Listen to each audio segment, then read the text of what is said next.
오늘부터는 또 야고보서 5장을 보는데 우리 야고보서 강해 설교한 지 이제 1월 첫날부터 제가 이제 강해 설교했으니까 벌써 우리 3월 달까지 쭉 오면서 이제 막바지에 접어들고 있습니다. 오늘 말씀의 제목 이렇게 정했습니다. 정말 부요한 사람. 정말 부요한 사람을 얘기하기 전에 원래 제가 오늘 설교 제목을 뭐라고 얘기했냐면요. 이런 부자는 되지 마세요. 이런 부자는 되지 마세요. 아, 목사님 우리가 다 부자 되고 싶은 거 맞지 않나요?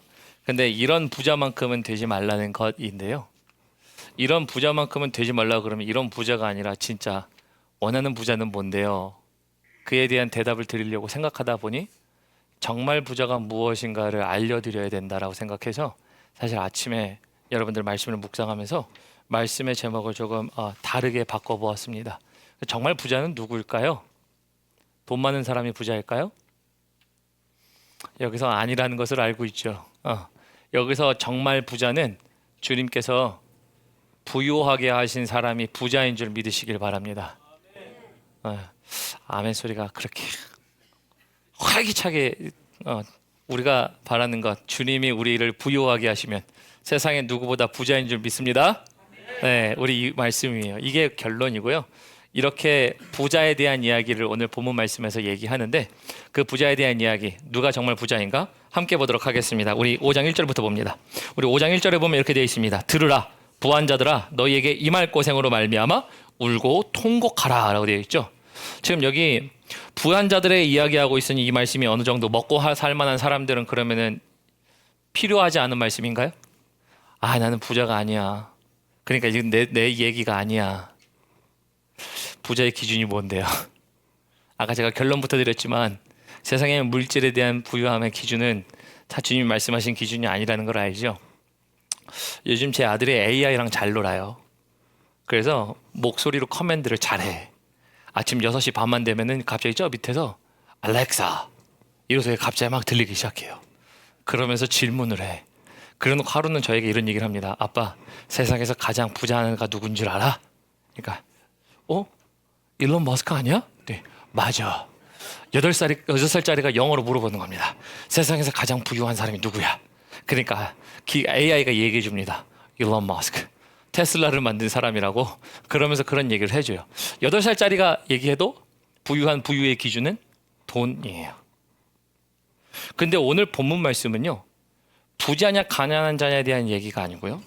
많이 가졌냐 못 가졌냐에 대한 이야기가 아니라 실상 부유하지만 이 부유함은 많이 가져서 부유가 아니라 부유함을 추구하며 살아가는 삶의 모습들이 있는 사람들에게 부자들아 라고 얘기하는 겁니다.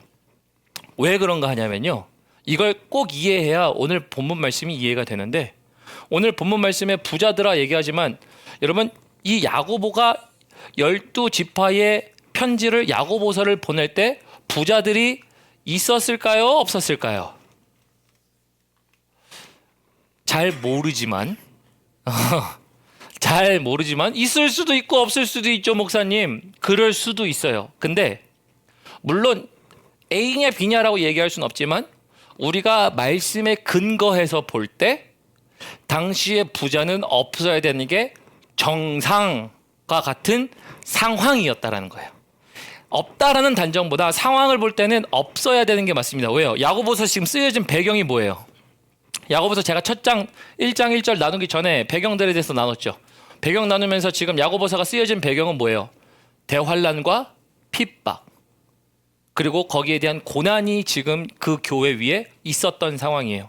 그러다 보니까 핍박과 박해와 환란과 고난이 그들에게 있다 보니까 그들에게 있어서 그들은 삶에서 부유한 사람들을 보기보다는 오히려 빼앗기고 힘든 사람들이 있어야 되는 것이 정황적 상황이에요. 그러다 보니까 이거를 조금 더 확대해서 해석해보면 우리 교회를 당시에 야고보가 얘기하는 야고보 교회라고 12지파에게 보내는 것이라고 생각한다면 교인들을 볼 때 부자가 보이지 않아야 정상이에요. 부자보다 핍박받아서 말씀을 지켜서 거기에 대하여 환란에 들어가고 있는 성도들을 봐야 정상인데 지금 야고보가 보니까 5장 1절 이렇게 얘기했죠. 들으라 부한자들아. 부한자들아 얘기하면서 지금 이 부한자들은 뭐예요? 쉽게 말하면 비정상이에요. 이 비정상인 사람들. 그래서 핍박과 환란이 있는데 다른 형제들은 빼앗기고 굶주리고 지금 이런 상황이 있는데 부자들이 있다? 비정상인 거죠. 근데 비정상인 것들 가운데 뭐예요? 핍박받는 사람들과는 다른 삶의 자세를 추구해야만 뺏기지 아니하고 부자가 되는 부유한 사람이 될 수 있는. 그래서 여기서 말하는 건 야, 너 진짜 재산 많이 가졌다. 너 부자다, 가난하다 이 얘기가 아니에요. 재산의 많고 적음이 아니라 삶의 모습을 어떻게 추구하고 있는가. 근데 그 추구가 뭐냐면 어려운 상황에서도 부자가 되기 위한 일련의 모습들. 그러니까 완전히 신앙생활 하는데 신앙과는 조금 다른 길들을 선택해야만 부자가 될 수 있는 사람들이 언제 있었다?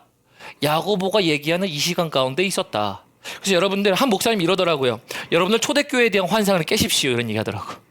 초대교회 가면 야 그래 초대교회가 이런 능력이 있었고 이런 놀라운 일들이 있었어. 다 거룩한 사람들이야. 아니요.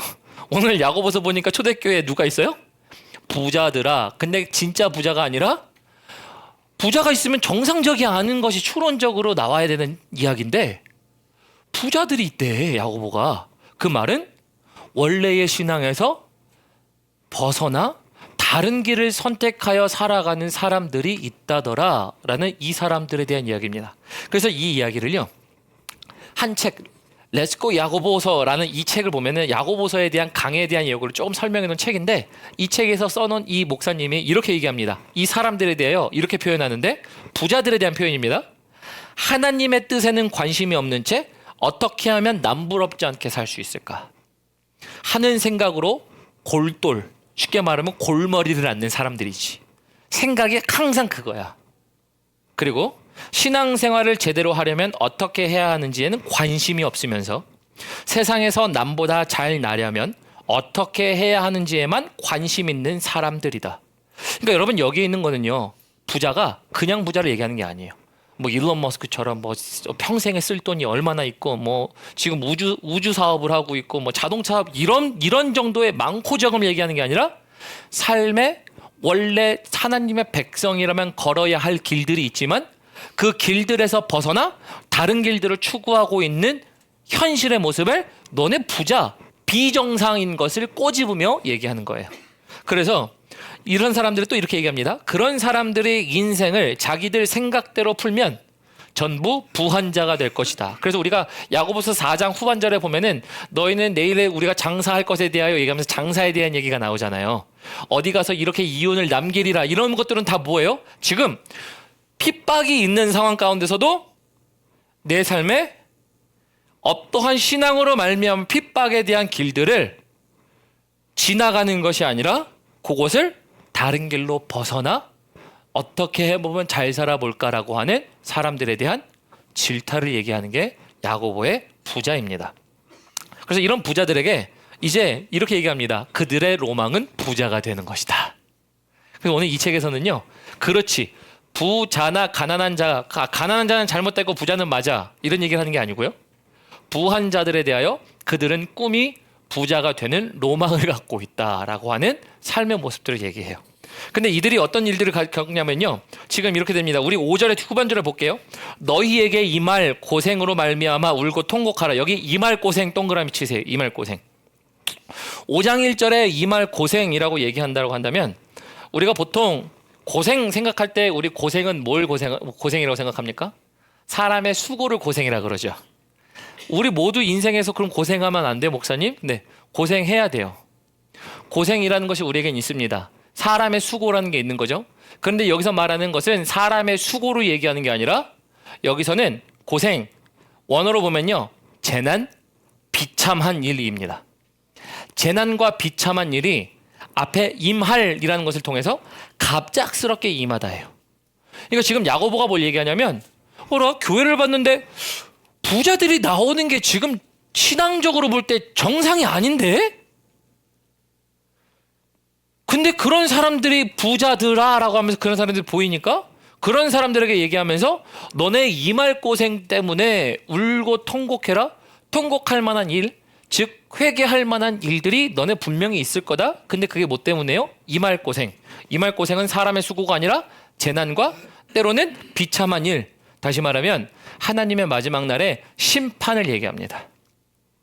그래서 하나님의 마지막 날에 심판이 너희에게 만약에 온다 한다면 너네는 하나님이 너희에게 명령하신 길을 벗어나 너희가 조금 이렇게 바꿔서 살아가는 이런 것들을 행할 때 이게 맞는 것 같니? 라는 이야기를 하는 겁니다. 그러면서 우리 이 증거에 대하여 이렇게 얘기합니다. 우리 2절 한번 볼까요? 2절에 보면 이렇게 되어 있습니다. 우리 2절 3절 함께 읽어보도록 하겠습니다. 시작. 너희 재물은 썩었고 너희 옷은 좀 먹었으며 너희 금과 은은 녹이 슬었으니 이 녹이 너희에게 증거가 되며 불같이 너희 살을 먹으리라. 너희가 말세에 재물을 쌓았도다 라고 합니다. 여러분 여기에 너네 분명히 마지막 날에 나타날 만한 증거가 있다라고 하면서 증거를 얘기하죠. 그 증거는 하나님의 법을 벗어나 살아간 그래서 원래 정해진 길 신앙인들이라면 여러분 제가 핍박을 받아야 된다 이런 건 아니에요. 근데 그 당시에 신앙으로 말미암아 그 길들을 가는 것들이 너무나도 그 길들이 맞았지만 그 길들을 따로 벗어나서 따로 삶을 개척하는 사람들이 있었기에 그 사람들에게 야 너 이것이 증거가 될 거야 하면서 증거에 대해서 너희 재물은 썩었고 라 그래요. 여러분 재물이 썩나요? 썩어요? 재물이 썩어요? 안 썩잖아요. 쌓아놓으면 썩어요? 은행에 넣어놓으면 썩어요? 안 썩어요? 에? 아끼다 똥 된다? 뭐 그럴 수도 있겠죠. 자, 근데 여기서 말하는 재물에 썩는다의 표현은 사실은 우리가 이렇게 바라볼 수 있지. 썩을 만큼 많았으면 좋겠다. 그죠? 야, 목사님 나도 재물이 썩을 만큼 있었으면 좋겠어. 썩을 시간이 없어. 썩을 시간이. 뭐 아끼다 똥 되기는커녕 뭐 어디 있어. 항상 마른 것 같고. 썩을 재물이 어디 있어. 근데 여러분 사실 재물이 썩지 않죠. 근데 이 썩지 않는다에 대한 표현들을 또 얘기할 수 있는 거는 여러분 뒤에 3절 보면 금과 은이 녹이 씁니까? 녹 안 슬어요. 녹이요? 녹 안 슬어요. 벌써 여기서 이제 과학 시간이 나타나야 되네. 과학 시간에 녹이 쓴다는 것은 철과 공기가 만나서 산화되는 과정을 우리는 녹 쓴다 그러죠. 자, 그래서 철은 녹이 씁니다. 근데 금과 은은 녹이 슬지 않아요. 녹은 슬진 않는데 색깔이 변합니다. 왜 색깔이 변하냐면 습기 때문에 색깔이 변해요. 근데 그걸 다시 닦아주면 다시 또 색깔이 돌아와요. 이게 금과 은이에요. 재물이 썩을 만큼도 없는데 재물이 썩는다든 이해도 안 되고요. 당시에 재물은 뭐예요? 오늘날 같이 여러분 지폐는 썩지. 근데 그 당시에 뭐예요? 금화, 은화 찍어서 만들어냈는데 그게 썩어요? 안 썩어요? 안 썩어요. 근데 왜 이 얘기를 하느냐? 썩는다에 대한 표현을 통해서 뭘 얘기하냐면 지금 재물이 썩다 내지는 옷은 젖먹었다라는 것을 통해서 너희를 위하여 저장해 놓는다라는 거죠.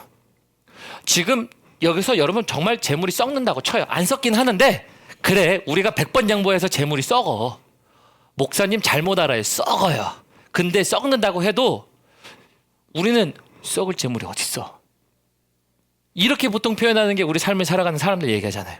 근데 그 당시에 핍박을 지나가는 사람들이 돈을 벌거나 자신들의 삶을 안위하기 위하여 하나님의 길을 떠난다라는 것은 여러분 이게 재물을 썩게 하는 것과 썩게 하지 않는다에 대한 차이로 나타납니다. 즉 내가 돈을 벌러 가기 내 삶을 위하여 살아가는 사람들은 내가 저장해 놓다라는 표현을 하기 위하여 썩다라는 얘기를 하는 거예요. 특히 옷도 얘기하면 옷. 여러분 이 당시의 옷은 지위를 상징했죠. 그러다 보니까 좋은 옷을 입고 다니기를 좋아했습니다. 그래서 우리 성경에도 보면은 저 사람들은 좋은 화려한 옷을 입고 다니는도다라는 얘기들이 있잖아요. 그래서 좋은 옷이 근데 방 안에 들어있어. 좋은 옷을 왜 방 안에 넣나? 여분이 있다는 얘기예요. 내지는 고이 넣어놓을 만한 좋은 것들이 오늘날 입을 것보다 또 다른 것이 있다. 즉 나를 위해 쌓아놓는 것이라는 것을 설명하는 게 2절 3절이에요. 2절 3절을 통해서 그래서 계속 나를 위해 쌌다 해요. 그래서 여기 존벌레가 옷을 갉아먹을 때에도요, 어디서 갉아먹냐면요, 햇빛 있는 데는 안 갉아먹습니다. 근데 어디서요? 항상 습기 있고 음침한 곳에서 갉아먹어요. 저장해 놓은 것이에요. 금은요, 금이 색깔이 변하는 것, 금은 썩지 않습니다. 근데 녹도 슬지 않습니다. 근데 색깔이 변하는 건 언제 변하는지 아세요? 습기진 곳에서. 즉 아무도 모르는 곳에, 은밀한 곳에 나를 위해 쌓는다라는 표현들이 계속 재물은 썩고 옷은 좀 먹었으며, 그리고 금과 은은 녹이 슬지 않는데 녹이 쓴다라는 표현을 너희가 너희를 위하여 쌓아놓는 순간에 있을 때라는 표현이에요. 그럼 이런 질문이 들죠. 목사님, 저금은 잘못됐습니까? 저금 잘못됐나요? 저축, 청약저축, 내 집 마련 우리 여러분들 그거 하면 잘못됐어요? 여러분 그거 아니에요. 저축이 잘못됐다라는 표현보다 지금 누가 누구를 위하여 일하는 겁니까? 하나님의 백성이 정상적이라면, 아까 제가 그랬죠, abnormal, 비정상이 나와. 야고보서에 보면 부자가 나오지 말아야 되는데, 분명히 신앙을 갖고 있으면 이들은 부자가 될 수 있는 구조가 아니야. 근데 부자가 될 수 있는 구조를 찾은 사람들이 있어요. 그 부자가 될 수 있는 구조를 찾은 사람들이 뭐예요? 하나님의 법을 살짝 바꿔서 나를 위하여 내가 살아가는 사람들이라는 것. 그래서 여기서 말하는 저축은 잘못됐다가 아니라 하나님을 떠나 내가 나만을 위하여 저축하는 삶의 형태, 행태. 그래서 아까 제가 말씀드렸죠. 이 사람들의 꿈은 뭐라고요? 부자가 로망이에요. 내가 누구보다 잘 먹고 잘 사는 게 그들의 소망이었어요. 잘 먹고 잘 사는 것 자체를 문제로 삼고 싶은 게 아니라, 하나님의 백성이라면 거기에 분명히 가게 하는 길들이 있다라고 한다면, 여러분 그 길들에서 살아가야 되는 사람이지 자기 자신을 위하여 살라고 얘기하신 적이 단 한 번도 없습니다. 근데 그러한 것들이 있는데 여기서 얘기하는 저장은 바로 나를 위해서라는 거예요. 그래서 여기서 우리가 적용할 수 있는 말은요, 이런 겁니다. 우리가 첫 번째 적용해 볼 만한 것은, 나는 하나님을 위해 꺼내 쓸 수 있는 사람인가요? 일단 나는 하나님을 위해 꺼내 쓸 수 있는 사람인가요? 왜냐면 여기에 뭐라고 되어 있냐면 3절에 보니까 증거가 되며라고 그랬죠. 증거가 된다는 얘기는 에비던스예요. 언제? 지금 말세에 하나님, 다시 말하면 예수님께서 우리 땅 심판하시는 그날에 증거가 된다라고 그랬어요. 증거가 된다는 게 뭐예요? 너를 위해서는 그렇게 많이 쌓는데 너 혹시 내가 너에게 명령한 길을 위하여 너는 쓰거나 가본 적은 있니에요. 여기 첫 번째 적용해 볼 만한 길이, 그래서 우리는 우리 살 길을 찾는 것인가, 아니면 나를 살리시는 하나님의 길에 안에 있는가는 다른 거예요. 그죠? 완전히 다른 거예요. 나를 살리시는 하나님의 손길 때문에 나를 살리시는 하나님의 손 안에 머물러 있는가, 내가 살 길을 찾는가는 다른 이야기예요. 오늘 지금 야고보가 얘기하는 이 부자들은요, 오늘 더 직설적으로 표현하면 뭐예요? 타협을 해도 제대로 했어요. 타협을 해도 제대로 해서 내가 부자가 되는 길을 발견하는 사람들이었어요. 이걸 그래서 주님이 너 마지막 날에 재물이 증거가 되는 이유는, 이 재물이 너 좀 먹고 썩었다라고 하는 것은 뭐냐면 너를 위해 아무런 효력이 없는 것이 되는 순간을 얘기합니다. 그게 언제냐면요, 우리 누가복음으로 가보도록 하겠습니다. 누가복음 우리 12장 114페이지. 누가복음 12장 114페이지. 누가복음 12장 우리 19절부터 21절인데 제가 가진 신약 성경 114페이지입니다. 114페이지에 보면 19절부터 이렇게 되어 있어요. 또 내가 내 영혼에게 이르되 영혼아 여러 해 쓸 물건을 많이 쌓아두었으니 평안히 쉬고 먹고 마시고 즐거워하자 하리라 하되. 이 말은 지금 부자가 재물을 쌓아놓는 얘기를 하는 겁니다. 그러면서 하나님은 이르시되 어리석은 자여 오늘 밤에 내 영혼을 도로 찾으리니 그러면 내 준비한 것이 누구의 것이 되겠느냐 하셨으니, 지금 여기 준비한 거가 중요한 겁니다. 왜? 여러분, 재물이 얼마냐 많냐 적냐는 사실은 우리 사람마다 다 달라요. 집이 한 채도 없으면 죄고 두 채 있으면 축복입니까? 아니잖아.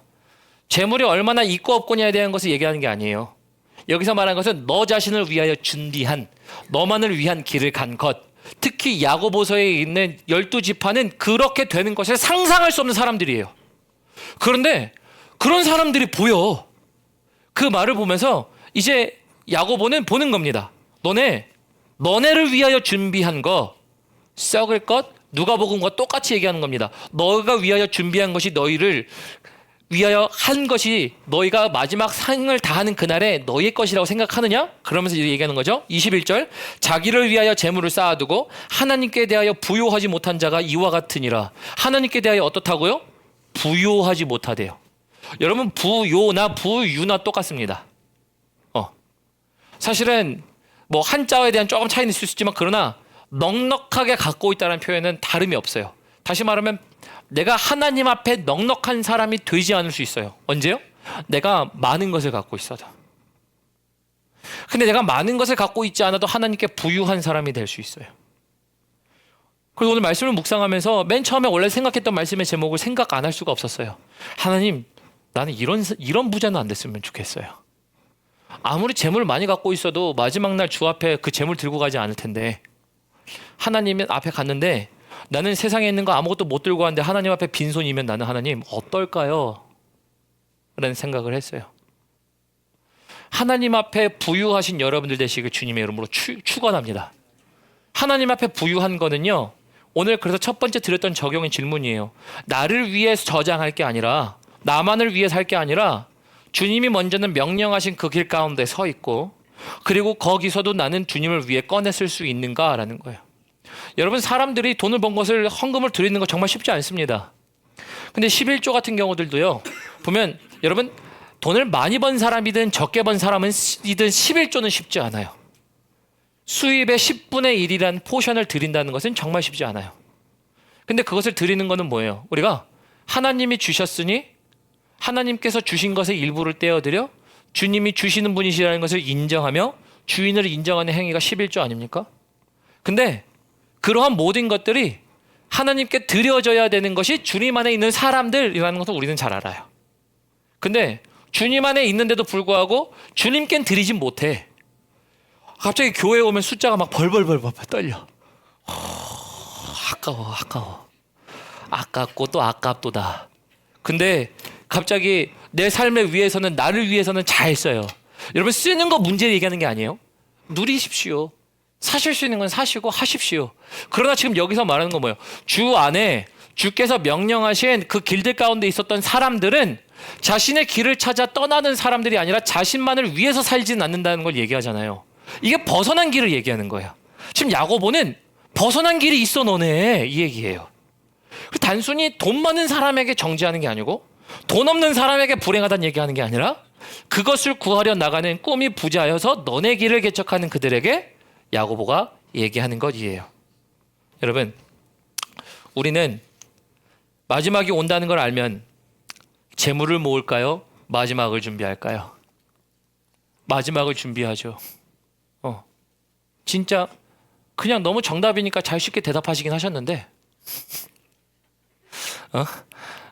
마지막을 온다는 걸 알면서 우리는 우리 삶 가운데 있는 것들도 사실은 준비해야 되는 건 맞습니다. 하지 말란 얘기는 아닌데, 그러나 정말 마지막 때를 준비하면 하나님 앞에 부유한 사람으로 준비해야죠. 하나님 앞에 부유한 사람이 그럼 뭡니까, 목사님? 이 질문 아닌가요? 하나님 앞에 부유한 사람은 일단 머릿속에 집어넣으시고, 하나님 앞에 부유하지 못한 사람들, 제가 누가복음으로 나눴죠. 그러면서 이제 하나님 앞에 부유하지 못한 사람들이 하는 특징들이 있어요. 그 특징들이 뭐냐면요, 우리 본문 말씀 다시 4절로 넘어옵니다. 야고보서 우리 5장 4절로 넘어오면 야고보서 5장 4절에 이렇게 되어 있습니다. 보라, 너희 밭에서 추수한 품꾼에게 주지 아니한 삭시 소리 지르며 그 추수한 자의 우는 소리가 만군의 귀에 들렸느니라 라고 되어 있어요. 그래서 여기서 자신의 길을 찾아 살아가는 사람들에게 목사님 뭐 부자가 되는 꿈 뭐 이런 얘기를 하셨는데요. 목사님 우리는 달라. 그래도 우리 일하는 사람한테는 돈 제발 꼬박꼬박 줬고 떼먹은 적이 없어. 그렇게 사악하지 않아. 이렇게 얘기하실 수도 있어요. 근데 여러분 여기에 나와 있는 것은 떼먹다 내지는 우리에게 누군가에게 안 줬다라는 표현보다도요. 여기 나와 있는 주지 아니한 삭이란 얘기는 원어로 보면은 속여서 빼앗다예요. 그러니까 합당하게 줘야 될 것이 있는데 합당하게 주지 않아도 될 만한 이유들을 만들다라는 거죠. 그러므로 인해서 합당하게 주지 않을 만한 이유를 만들어서 뭘 하는 거예요? 원래의 방법을 왜곡하는 겁니다. 바꾸는 거예요. 근데 이게 왜 중요한가 하냐면요. 여러분 여기서 말하는 것은 왜곡하는 것, 즉 하나님의 방법을 바꾼다 그랬죠. 하나님의 길에서 분명히 서 있어야 할 야고보 지금 서를 받아보는 이 12지파의 교인들은 생각해보니까 지금 핍박과 환란을 지나가면서 부자가 될 만한 사람들이 아닌데 이 사람들이 자신의 유익을 따라 살아가는 이 모습들이 너무나도 형제들 사이에 보이는 겁니다. 그러다 보니까 길을 벗어났어요. 길을 벗어났는데 이들이 뭘 왜곡하는 거예요? 하나님의 말씀을 나를 향해 왜곡해. 그러면 여러분 하나님 앞에 부유하지 못한 사람들의 특징은요. 하나님의 말씀을 왜곡합니다. 그리고 방법을 왜곡합니다. 특히 방법을 왜곡하면서 어떤 일이 일어나냐? 도둑질을 합니다. 도둑질을. 뭘 도둑질할까요? 여러분 여기서 도둑질하는 것은요. 여러분 이 말씀에 대답해 보면 도둑질하는 것을 단번에 알 수 있어요. 여러분들도 그렇고 저도 도둑질합니다. 우리 모두에게서 이 말씀에 자유할 수 없어요. 먼저 이 말씀 먼저 들어보면 여러분들이 막 옳다 생각하시면 아멘 하시면 됩니다. 여러분들은 하나님의 것이십니다. 별로 안 오는가요? 옳지 않아? 여러분들은 하나님, 나 이렇게 얘기하잖아. 신앙생활하면서 나는 하나님의 것입니다. 아멘 안 하시나요? 그럼 나 하나님의 것이 아닌가 보지? 하나님의 것을 먼저 만드는 설교부터 시작해야겠네. 우리는 신앙생활하면서 하나님의 것입니다. 나는 하나님의 것, 나는 주의 것, 주는 나의 것. I am yours, you are mine. 영어로 표현하면 우리는 얘기 많이 하잖아요. 그럼 나 하나님의 거라며. 그러면 여기까지 아멘 하시는데 내 인생이 하나님의 계획대로 사용되어지는 것과 하나님께서 나는 너를 이렇게 사용하고 싶은데 너는 왜 네 인생을 네 멋대로 사용하니? 하나님의 소유를 가져다가 쓰는 것 아닌가요? 그러면 여기서 원래의 의도된 하나님의 백성의 삶은 하나님의 소유여야 되는데 다른 데 사용되어지고 있는 이 일들 가운데 우리는 누구의 걸 도둑질하고 있습니까? 나는 내 인생을 내 이름으로 살아가지만 사실은 하나님의 것을 도둑질하는 도둑질이에요. 맞잖아요. 말씀을 묵상하는데 하나님이 분명히 우리에게 불러주시고 가게 하시는 길이 있어. 근데 좀 그 길을 바꿔서 내가 이거를 추구해볼까? 가볼까? 여러분 사실 그런 마음들이 안 드는 사람이 어디 있어요. 하지만 그 길들을 고집하여 가는 모든 사람들, 심지어 하나님의 말씀을 왜곡하여 바꾸는, 하나님께 내 삶이 드려져야 된다며. 하나님 나는 하나님의 것입니다. 아멘. 아멘은 진짜 우리가 머릿속으로는 다 알아. 여러분들이 겉으로는 말로 표현 안 하셨어도 그렇지, 난 하나님의 것이지, 하나님의 딸이야, 하나님의 아들이요. 너는 하나님의 딸이고 나도 아들이고 다 우리는 모두 형제 자매야. 기가 막히게 잘하는데 우리는 우리의 삶을 계획할 때 누구의 것을 도둑질한다? 하나님의 것을 도둑질한다 해요. 여러분 그러므로 우리가 그 길을 벗어나는 순간 하나님의 걸 도둑질합니다. 하나님의 걸 도둑질하다 보니까 우리의 인생도 하나님의 손에서 빼와서 도둑질합니다. 또 뭘 도둑질해요? 하나님께 드려야 할 돈도 도둑질해. 하나님께 드려야 할 시간도 도둑질해. 우리가 하나님께 드려야 할 모든 것들을 다른 곳에 드리는 찬양을 하나님께만 드리라고 하는데 세상 가운데 우리가 다른 것을 높이는 것들을 하는 하나님의 영광을 도둑질하기 시작합니다. 여러분 우리는 도둑질 투성이에요. 사실 도둑질을 투성으로 우리가 많이 하는데 야고보는 이거를요, 이 도둑질하는 이놈의 자식들 이 얘기를 하는 게 아니고요, 도둑질을 하는 사람들이라는 얘기를 하지만 이 이야기를 통해서 우리에게 뭘 얘기하는 거냐면, 야 그래도 그렇게 살 거니? 이 질문하는 거예요. 그렇게 살지 말고 그렇게 사는 게 너의 인생의 부유함을 사는 게 아니라 하나님이 너의 삶을 부유하게 하자. 그래서 그 얘기를 하는 겁니다. 그거를 한번 보도록 하겠습니다. 5절 볼까요? 5절 보면 이렇게 되어 있습니다. 너희가 땅에서 사치하고 방종하여 살육의 날에 너희의 마음을 살찌게 하였다. 살육의 날이 뭡니까? 살육의 날? 살육의 날은 하나님의 심판의 날입니다. 그래서 살육의 날은 하나님의 심판을 선언하실 때 하는 그런 것들을 표현한 거지만 마지막 날에 지금 거기서 뭐 했대요? 너희가 마지막을 준비하지 않고 땅에서 사치하고 방종했대요. 사치하고 방종이란 얘기는 자신의 삶만을 위해서 살았다. 즉 하나님의 걷게 하시는 길이 있는데 그 길을 걷지 않고 살았다라고 하는 부자들을 얘기하는 거죠. 돈이 많으면 잘못되는 거 얘기하는 거 아닙니다. 여러분 누리는 거 잘못되는 거 계속 반복적으로 얘기하지만 그런 얘기하는 게 아니에요. 하나님이 예비하신 길을 걷지 않는 그에 대한 삶을 얘기합니다. 그러면서 이제 살육의 날에 너희의 마음을 살찌게 하였도다 그러잖아요. 여러분 이 말씀을 보면서 우리가 딱 생각나는 동물이 하나 있어요. 무슨 동물이 생각날까요? 그렇죠. 돼지가 생각나요. 여러분 돼지를 왜 살찌웁니까? 키워서 잡아먹으려고. 근데 돼지가 키워서 잡아먹히기 직전까지 몰라요. 주는 대로 다 먹어요. 이거 맛있네. 이거 맛있네. 먹어요 돼지는. 살을 이렇게 찌우는 이유가 뭐예요? 그래서 잡는 사람이 잔치하려고 누리려고. 여기서 말하는 그 돼지에 대한 것을 가지고 그래서 우리는 또한 신약 성경에서 우리는 돼지를 부정한 동물로 여기는 거. 구약도 마찬가지죠. 부정한 동물로 여기는 게 뭐예요? 주는 모든 것들을 먹어요. 분별하지 않고 모든 것들을 먹어치웁니다. 그래놓고 먹어치우면서 분별하지 않고 먹었던 것에 토한 것에 다시 눕는 이러한 일들을 돼지들이 하기 때문에. 그래서 미련한이라고 하죠. 여러분 우리의 인생을 살찌우기만 하는 성도들을요. 죄송합니다. 성경은요. 미련한 자들이라고 얘기해요. 우리에게 얘기한 게 아니라 저 성경의 잣대를 빗대어 표현할 때 그렇다는 겁니다. 여러분들. 우리의 인생만을 위하여 살아가는 그 길이 너네는 너의 인생을 위하여 살아가는 것이지 그러나 너희가 마지막 날에 살찌웠도다. 너희의 마음을 살찌웠다 라는 얘기를 하는 거예요. 성경은 미련한 자들이라고 얘기해요. 여러분 그래서 우리에게 있어서 주님은 이제 너네는 그렇게 정말 살래를 얘기하는 게 6절이에요. 6절 한번 볼까요? 6절 옆에 여러분들 정말 펜 따라서 적어 놓으세요. 이거는 해석하지 않으면 조금 어려운 것이 바로 너희는 정말 그렇게 살래라는 도전이라는 거예요. 왜 그런가 하냐면 6절 읽어볼게요. 너희는 의인을 정죄하고 죽였으나 그는 너희에게 대항하지 아니하였느니라. 물론 야고보가 야고보 서신을 쓰면서 12지파에서 의인들을 어떻게 죽였는지에 대한 상황들은 우리가 실질적으로 알 수는 없습니다. 그러나 우리가 추론할 수 있는 건 또 뭐예요? 여기 보면은 너희는 다수죠. 복수의 사람입니다. 그런데 지금 여기에 의인을 정죄하고 죽였다 그러는데 의인은 단수입니다. 여러 사람이 한 사람을 죽였어요. 여러 사람이 한 사람을 죽였는데 이 한 사람이 누구냐? 근데 여기를 보니까 뒤에 보니까 그는 너희에게 대항하지 아니하였느니라.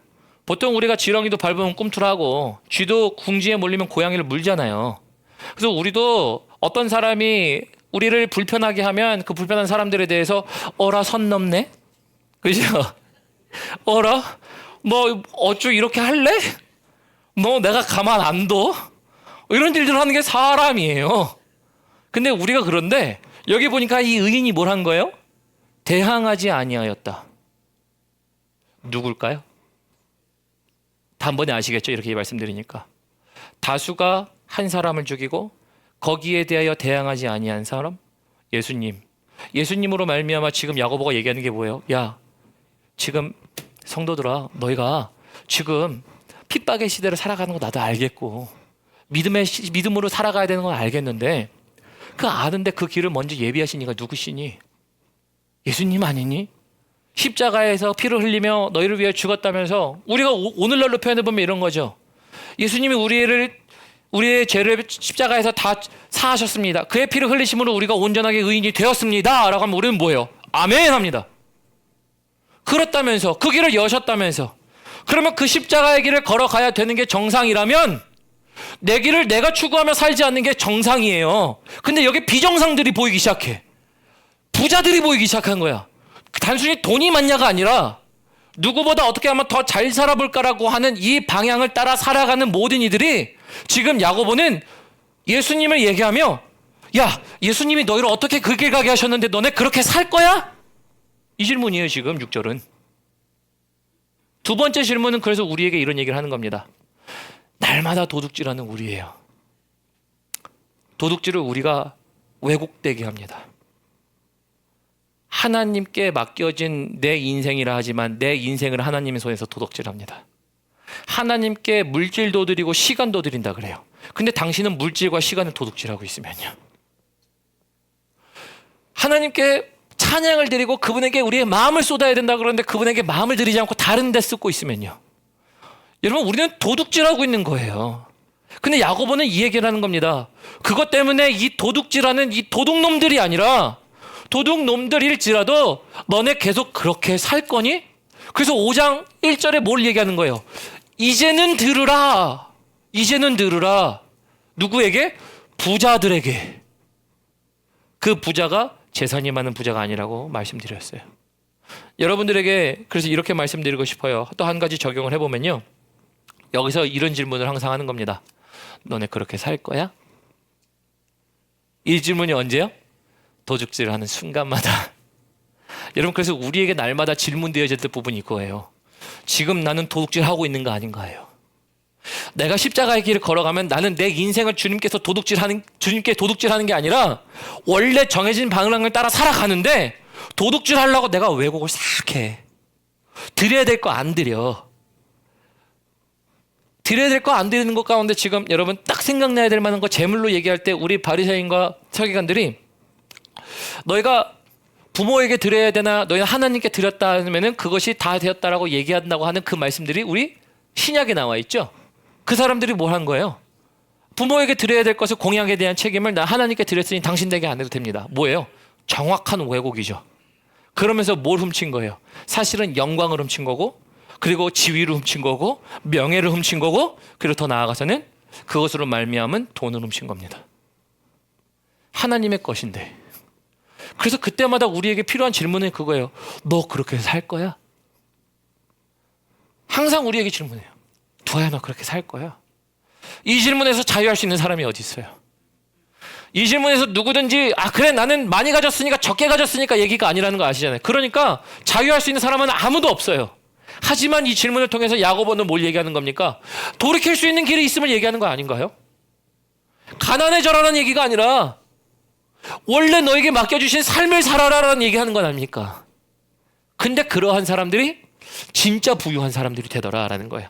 진짜 부유한 사람들이 어떻게 되는지 이제 7절부터 보도록 하겠습니다. 7절에 그렇지 이런 사람들이 부유한 사람이지 라고 할 수 있는 게 7절 보면 이렇게 되어 있습니다. 그러므로 형제들아 주께서 강림하시기까지 길이 참으라. 보라 농부가 땅에서 나는 귀한 열매를 바라고 길이 참아 이른 비와 늦은 비를 기다리나니 너희도 길이 참고 마음을 굳건하게 하라. 주의 강림이 가까우니라. 여기서 말하는 것은 방점은 여러분 단순히 길이 참으라만 얘기하는 게 아닙니다. 여러분 하고 싶은 거 있는데 못하겠네 목사님. 사고 싶은 게 있었고 먹고 싶은 게 있었는데 못하겠네 이런 얘기하는 게 아니에요. 여러분 우리가 물론 그러한 욕구들이 있고 할 수도 있으면서도 우리가 우리의 인생에 선택되어진 어떤 하나님의 걷게 하시는 그 일들 속에 조금 더 명확하게 표현하면 우리 나름 저마다 저에게 십자가를 주고 걷게 하신 그 길들이 있는데 그 길들을 걸을 때 우리가 무엇인가 할지 알지 못할 때가 있어요. 그럴 때 우리는 우리가 원하는 것을 하는 선택을 할 게 아니라 기다리라? 뭘 기다리는 거예요? 늦은 비와 이른 비를 기다리는 겁니다. 늦은 비와 이른 비가 뭔데? 팔레스타인 지역에서는 당시에 건기와 우기가 있어요. 건기가 우기가 있어서 건기 때는 아주 마르고 우기 때는 또 넘치는 일들이 있습니다.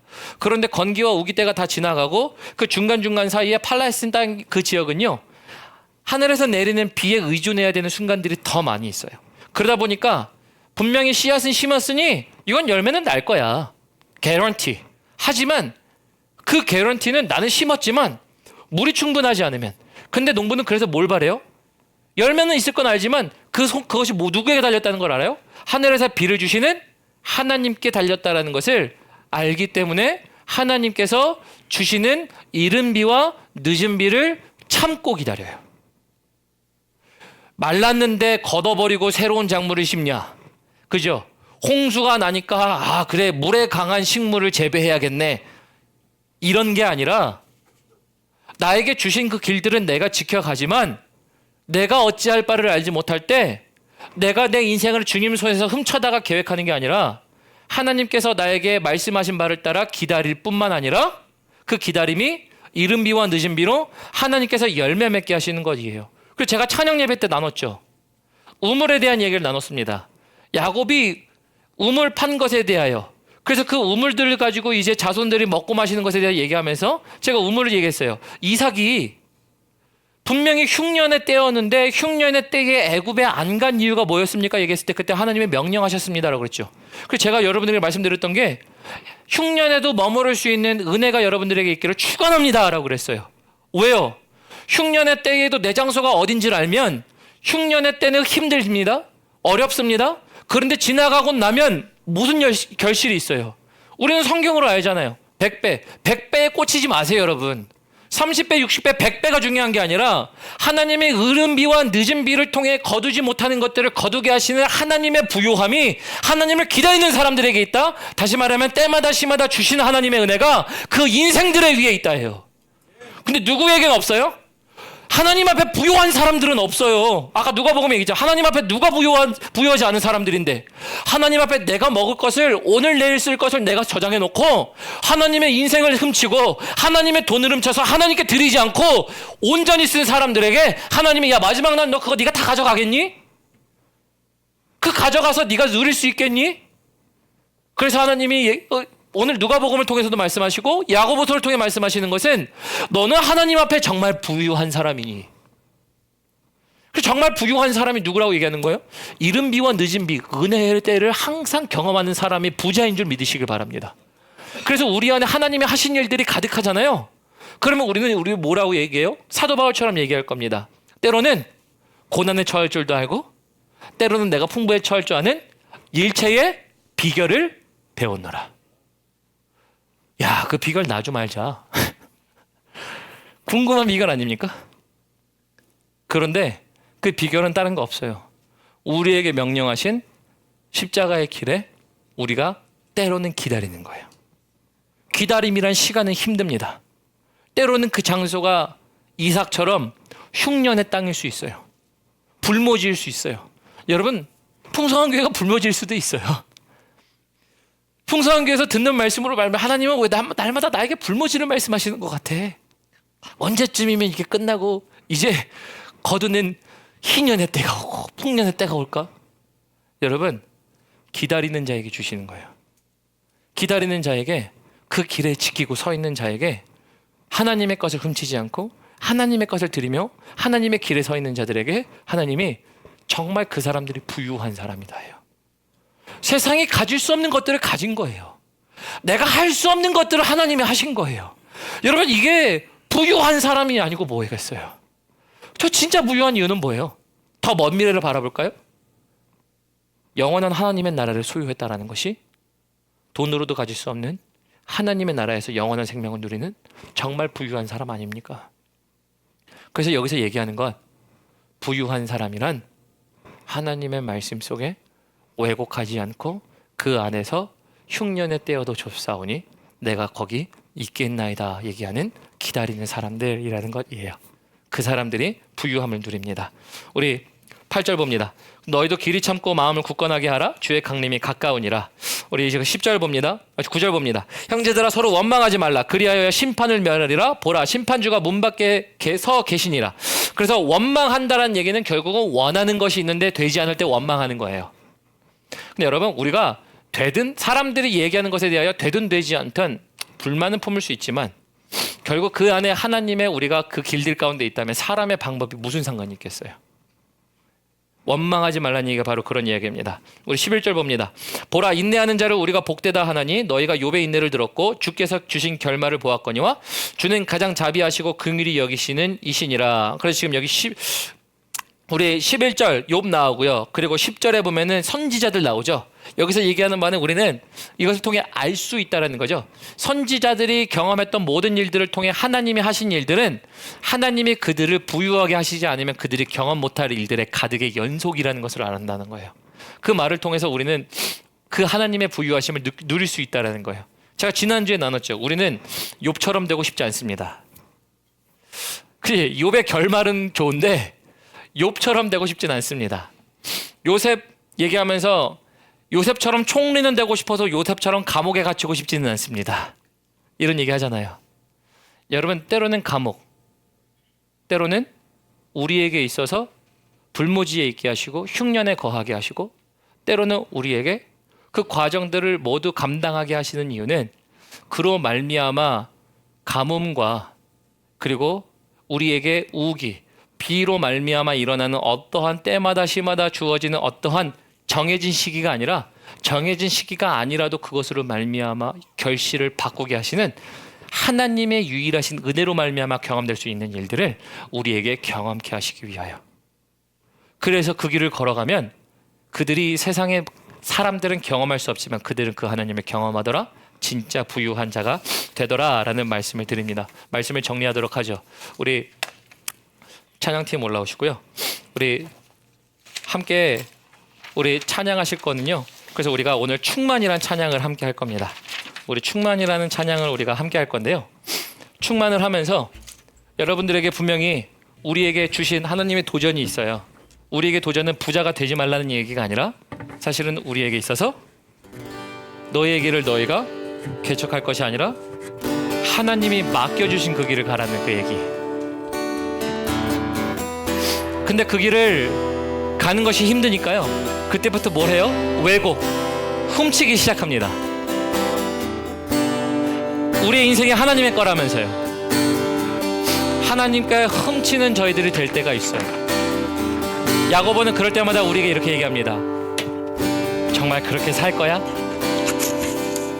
그래서 우리에게 그 과정들을 통해서 이제 정말 부유한 사람이 누구인지를 알려주시는 은혜가 야고보가 선지자들을 보면 있고 우리 욥을 보면 있다라는 것을 통해 알려줍니다. 그래서 오늘 들으실 말씀 기억하면서 제가 여러분들에게 적용점 여러 가지 나눴죠.